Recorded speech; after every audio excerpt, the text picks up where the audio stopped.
여러분 안녕하십니까. 송삼룡의 정론 직설입니다.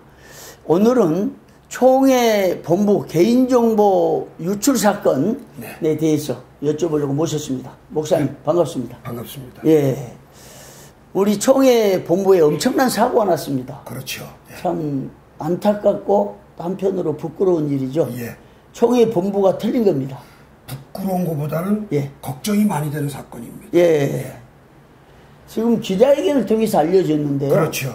이 사건은 총회 본부 내에 목사들의 개인정보가 털려나가서 그럴 수 있는 가능성을 보여준 거죠. 정말 이건 우리 사회적인 엄청난 문제인 거죠. 그럼요. 예. 근데 이게 이제 개인정보보호법이라는 건데 그럼요. 예. 여기 보면 개인정보를 관리해야 될 사람이 관리를 안 해서 이게 털린다.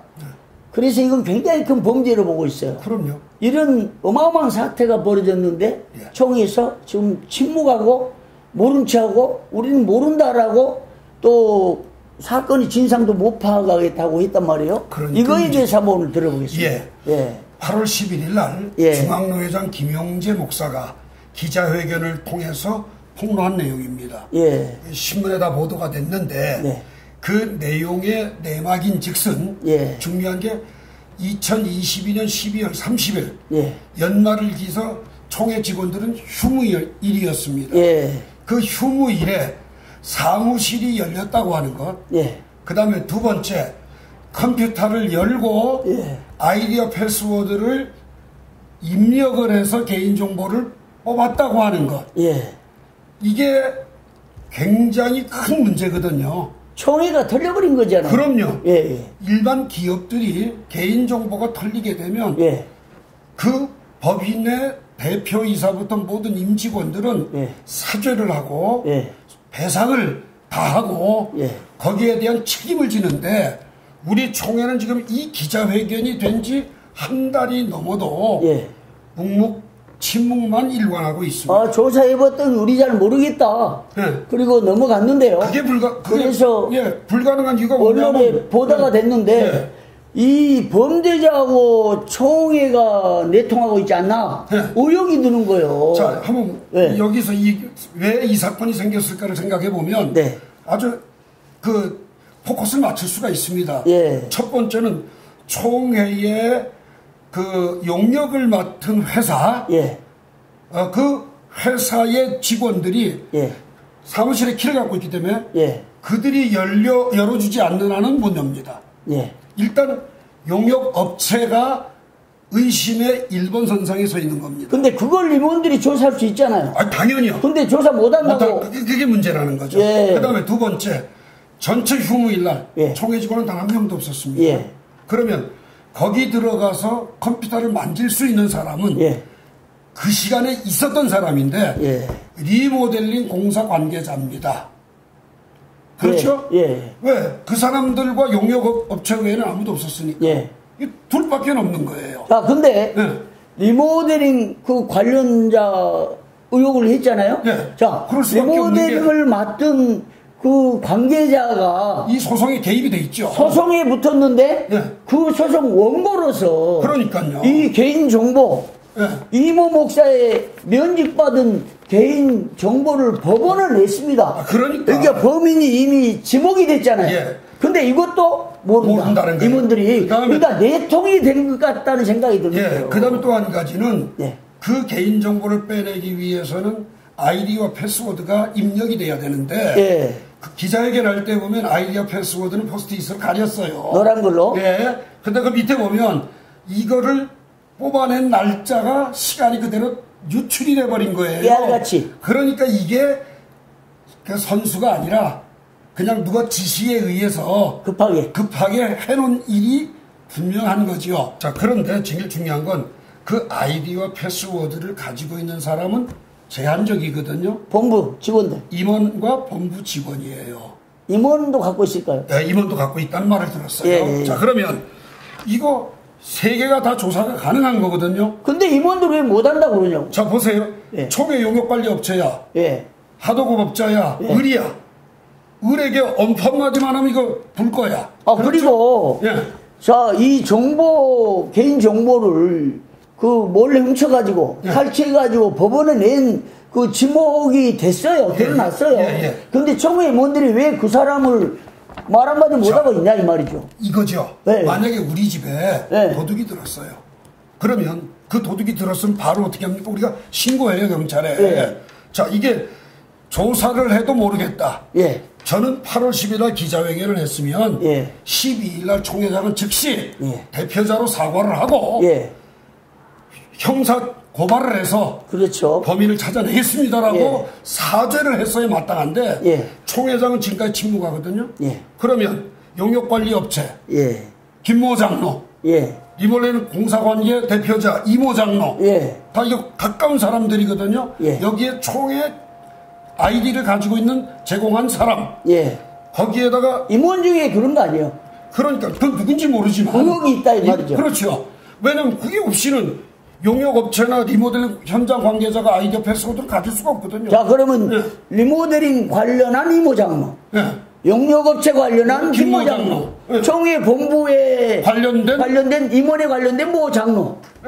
이렇게 된 거 아니에요? 이렇게 연관이 될 수밖에 없다라고 보는데. 근데 임원들이 왜 그걸 못 찾아낸다 이 말이에요. 그러니까 대표자인 총회장은 즉시 처리를 안 하고 사과조차 안 하니까 의혹을 받아서 결국은 고발장까지 접수가 되는 거예요. 이게 고발장 지금 내용을 보니까 고소장이에요. 고소장이에요. 근데 대한예술 장로의 총회 대표자입니다. 그렇죠. 근데 지금 언론에서 뭣도 모르고 이 정보관리 책임자가 뭐 전 총무니 하면서 막 선거에 지금 이렇게 전략을 펼친 것 같은데 그렇죠. 이건 잘못된 거죠. 그러면요. 자, 이 개인정보 유출 사건의 최고 책임자는 총회장입니다. 총회장이면서 지금 총회장이 고발된 상태입니다.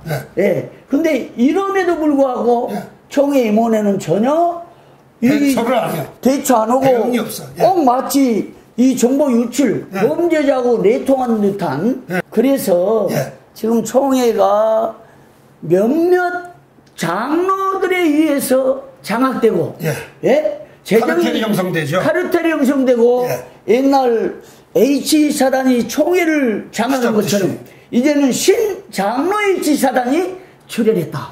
이런 말들이 파다하고 그러니까 맞는 거잖아요. 자, 지금 리모델링 공사 담당한 이모 장로 그리고 영역 담당한 김모 장로는 지금 부총회장 후보란 말이죠.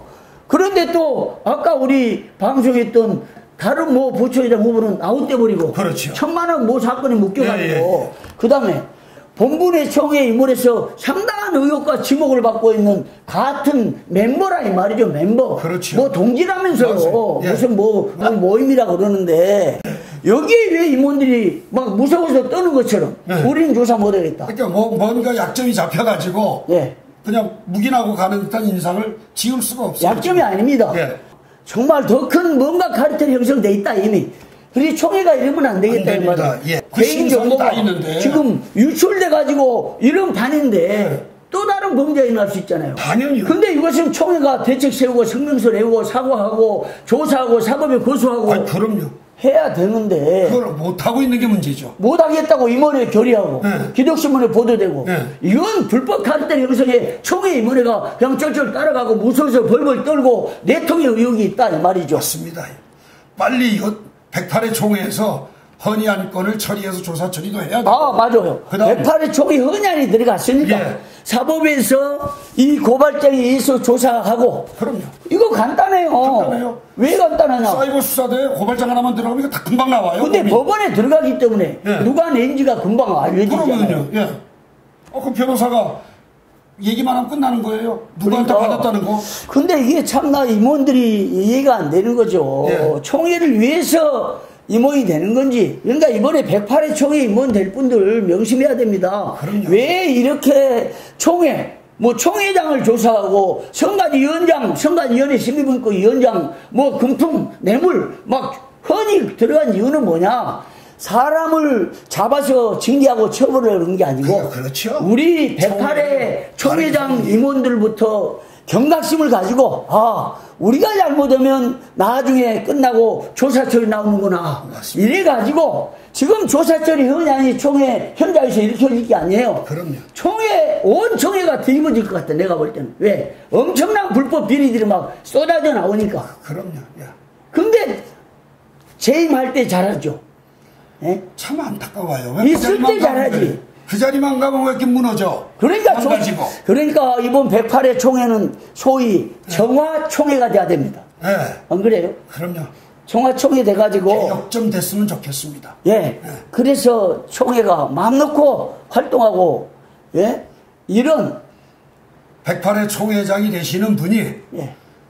정말 사성하는 결단을 가지고 예. 썩은 부분 도려내고 예. 예. 그리고 새롭게 세워지는 총회가 되어지기를 기대해 봅니다. 근데 이거 좀 정치부에서 바르게 하고 헌안 올려가지고 뭐 하겠다니까 정치부장 또 헌안 올렸다고 잘렸습니까? 네, 어제 잘렸어요. 내일 임원에서 결의한답니다. 그러면 안 되는 거죠. 뭔 근거로 막 그렇게 자르냐고요. 그러니까요. 법도 없어. 뭐가 무서워서 그거 잘라요. 헌안 올렸다고. 그러니까. 말도 안 되는 거죠. 그럼 우리는 긴급동의안 내고 헌안에서 또 하고 갑니다. 예. 사법에 고소하고 예. 다 사법으로 가면 됩니다. 예. 이제는 헌의안이 안 받아들여지면 예. 그건 사법으로 가라고 하는 전초전이거든요. 예. 사법 가서 망신당하는 것보다는 예. 집 안에서 그렇죠. 청소하는 게 훨씬 더 가벼운 겁니다. 오죽했으면 총회 목사 장로들이 공익을 위한 고발단을 모집하고 있다니까요. 예. 그러니까 저도 제의가 왔어요.